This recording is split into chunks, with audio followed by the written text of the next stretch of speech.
Hello, this is Craig Mertens, Director of Product Education for Inktavo, the parent company of GraphicsFlow, Inksoft, and Printavo. In this video, I'm going to outline the 5 most common mistakes when people prepare artwork for direct-to-film or hybrid digital transfers. There is a difference between DTF, direct-to-film transfers, and hybrid digital transfers. A DTF transfer is printed using an inkjet, and both the white ink and the colored ink are printed onto the sheet. In a hybrid digital transfer, a digital offset printer is used with printing plates, and that print is underbased using a screen printing process for the white ink. The transfers produced by Supacolor are hybrid digital transfers. In general, the art preparation process for DTF and hybrid digital is the same. The first mistake I want to talk about relates to image resolution.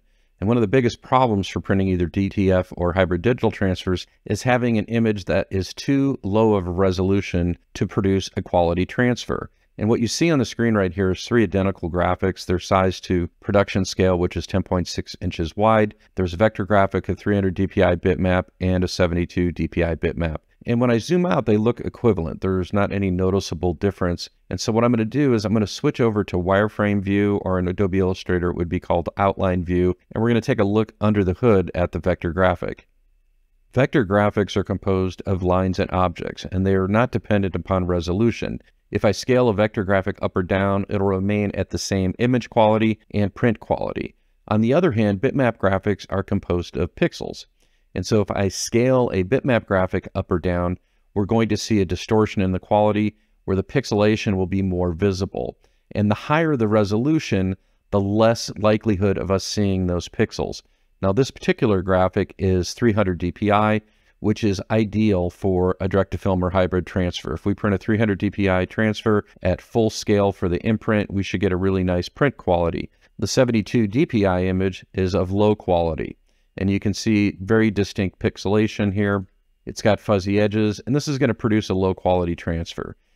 In the case of a low quality bitmap image, the most common resolutions, redrawing the image into vectors, where a human being would actually illustrate that image and recreate it as a vector graphic. There are tracing programs that will vectorize the image, but that quality is going to be dependent upon the original quality of the source artwork. And then the other option would be to work with the client to get an image that was vector-based or of higher resolution.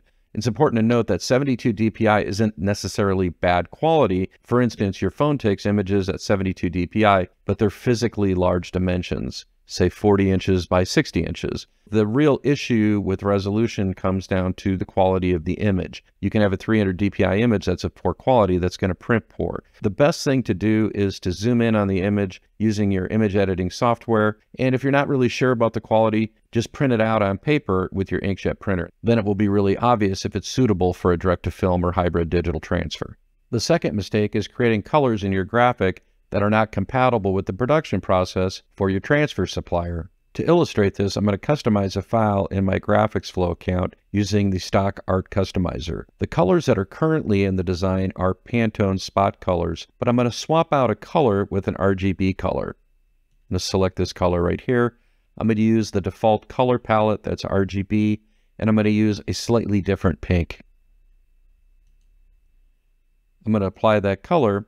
And now we have mixed colors within our design, some Pantone, some RGB colors.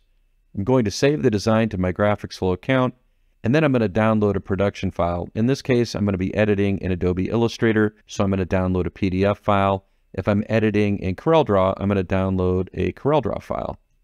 I've opened the file in Adobe Illustrator, I've ungrouped the file, and I'm going to select on some colors to see what's going on here. So I've selected this purple. I can see that's a Pantone color. I'm going to select this pink right here, and I can see that's an RGB color. And you want to make sure that you have RGB selected right here. Now, in order to convert this into compatible colors, there's a couple things that I can do. I can just go in and change the color mode on this file. So if I go over here to File, Mode, Color Mode, and click on CMYK, that will switch the color mode for the file. There was a significant shift in the colors when I converted the file to CMYK. RGB colors have a much wider color gamut. They're capable of producing a much greater variety of colors as well as brighter colors. And because CMYK colors have a narrower color gamut, when I converted to CMYK, the colors became less bright. Also, the Pantone spot color that I used in this graphic is also an RGB color, so we saw a color shift there as well. So the best thing you can do is when you design the graphic to use CMYK colors to begin with. One of the advantages of Supacolor is they can not only print CMYK colors, but they can also match colors to Pantone solid colors. And what I'm going to do with this graphic, I'm going to select this pink right here.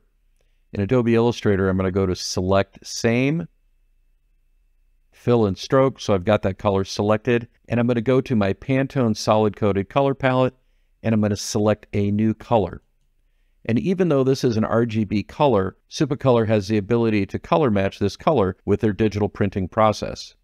The third mistake is creating graphics with transparency. The direct-to-film or hybrid digital transfer process, the color is printed first and then white is printed over the color. That's called an underbase. In order to print an underbase, the graphic has to have solid color. So it can't have gradients and blends and feathered edges. What you see on the screen is a graphic that we produced for transfer that Supacolor was printing for us for our trade show last January. And in red, you'll see the markup that I indicated to the graphic designer to make corrections to the design so it would work for a hybrid digital transfer. Now, one of the things that I really appreciate about Supacolor is we didn't have to make those corrections ourselves. They were able to take the graphic and get it all prepared properly for their digital hybrid process. But you can see there's drop shadows, feathering, gradients, blend, glow effect. These are all the transparency issues we run into when we're creating graphics for direct-to-film or hybrid digital transfers. Here's the corrected file, and we've removed all the feathering and blended edges. So what's important is not having those transparent effects coming into contact with the white underbase. The fourth mistake is creating objects with outlines that are too thin to print. So in direct-to-film and hybrid printing, if you have an object that has an outline that's free-floating, that's not on top of another color, it's required to be able to put a white underbase on top of that color. And if the outline is too thin, it's not possible to register the underbase precisely on top of that outline. So the way that you would correct a file would be to select it and increase the outline width. In Adobe Illustrator, outlines are called strokes. So I'd select the object, I'd go over to stroke, and then I would just increase this. So I'm going to move that up to the minimum value, which is 1 point, and now we've corrected the file. This is a relatively easy fix, but you can avoid having to fix these files by just using an outline width of 1 point or larger when you're creating your graphics. The fifth most common mistake that people make is not accounting for white in a vector graphic. So this is a graphic that I downloaded from my GraphicsFlow plan. It's currently on a white background, so I'm going to change my artboard color. I'm going to go to File in Adobe Illustrator, Document Setup. I'm going to select a new color. I'm going to click on OK. I'm going to select Simulate Colored Paper, Edit Artboard, and we're going to put that on a gray background. There's a bitmap file that's sitting over the top of the vector graphic that's creating the weathered effect. And this bitmap effect has a white property to it. So it's transparent, and then the weathered part is white. What that means is that when we create the transfer, that white part is going to print. Now there's also white in the graphic, and that white will be printed when the transfer is created. So if we wanted the substrate color to come through, we'd either need to delete the white elements or using the trim function, trim the white elements through the background colors, and then delete the white. What I'm going to do next is I'm going to mask the underlay into the graphic so it punches through the graphic and the substrate color comes through. To mask off the weathered effect, I'm going to select the entire graphic. I'm going to go to Transparency. I'm going to select Make Mask, Invert Mask, and then I'm going to uncheck Clip. And now the weathered effect is punching through the graphic. Most transfer suppliers will accept a PDF file that was created in CorelDRAW, Adobe Illustrator, Affinity Designer, or Inkscape. If you're going to include a background color in your graphic, it's important that you provide the instructions when you submit the file saying, hey, I don't want to print the gray, that's just purely to show the background color. Also, you can lock the background and make it non-printable, so there's no possibility of accidentally printing the background.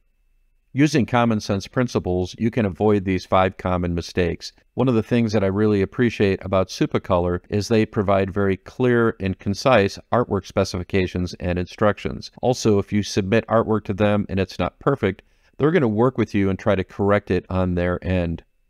If you'd like to find out more about Supacolor hybrid digital transfers, I'd suggest ordering a sample kit from supacolor.com.